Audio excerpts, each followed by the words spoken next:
नमस्कार, प्रणाम दोस्तों, आप सभी का स्वागत है हमारे YouTube चैनल पे। चलिए बहुत ही प्यारा शिव गुरु का शिव चर्चा का गीत सुनाते हैं, ठीक है। भोले बाबा का। मंदिर मंदिर पूजा होला, होला अवघड़ी दानी की। मंदिर मंदिर पूजा होला, होला अवघड़ी दानी के। तनी गाई ए भैया भजनिया, तनी गाई ए बहनी भजनिया।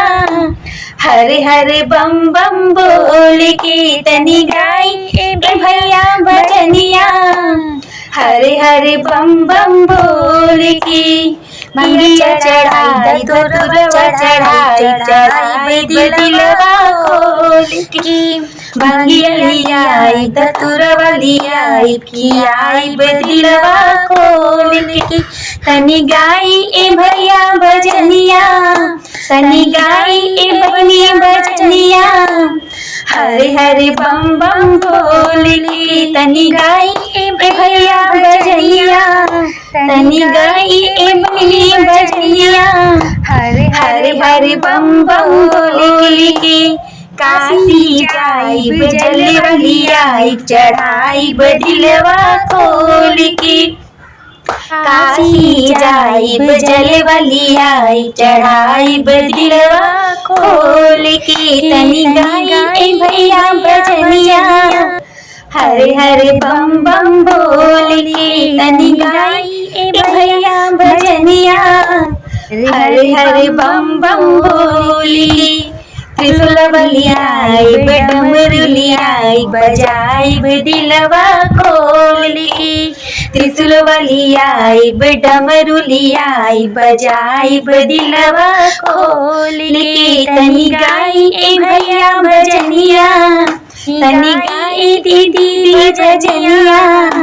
हरे हरे बम बम बोल के तनी गाई ए भैया भजनिया।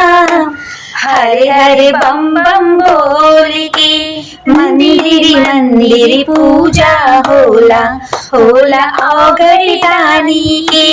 मंदिर मंदिर पूजा होला, होला अवघड़ी दानी की। तनी गाई ए भैया भजनिया, तनी गाई ए दीदी भजनिया। हरे हरे बम बम बोल के तनी गाई ए भैया भजनिया। हरे हरे बम बम बोल के मंदिर जाइब भगता बोलाइब पचरा सुनाइब जोरी से। मंदिर जाइब भगता बोलाइब चिराइब जोरी से। तनी गाई ए भैया भजनिया, तनी गाई ए बहनी भजनिया। हरे हरे बम बम बोल के तनी गाई ए भैया भजनिया। हरे हरे बम बम बोल के मंदिर मंदिर पूजा होला, होला अवघड़ी दानी की। मंदिर मंदिर पूजा होला, होला अवघड़ी दानी के। तनी गाई ए भैया भजनिया, तनी गाई ए दीदी भजनिया। हरे हरे बम बम बोल के। तो कैसा लगा हमारा गाना? अच्छा लगे तो प्लीज लाइक कीजिएगा, सब्सक्राइब कीजिएगा और शेयर कीजिएगा। Bye by.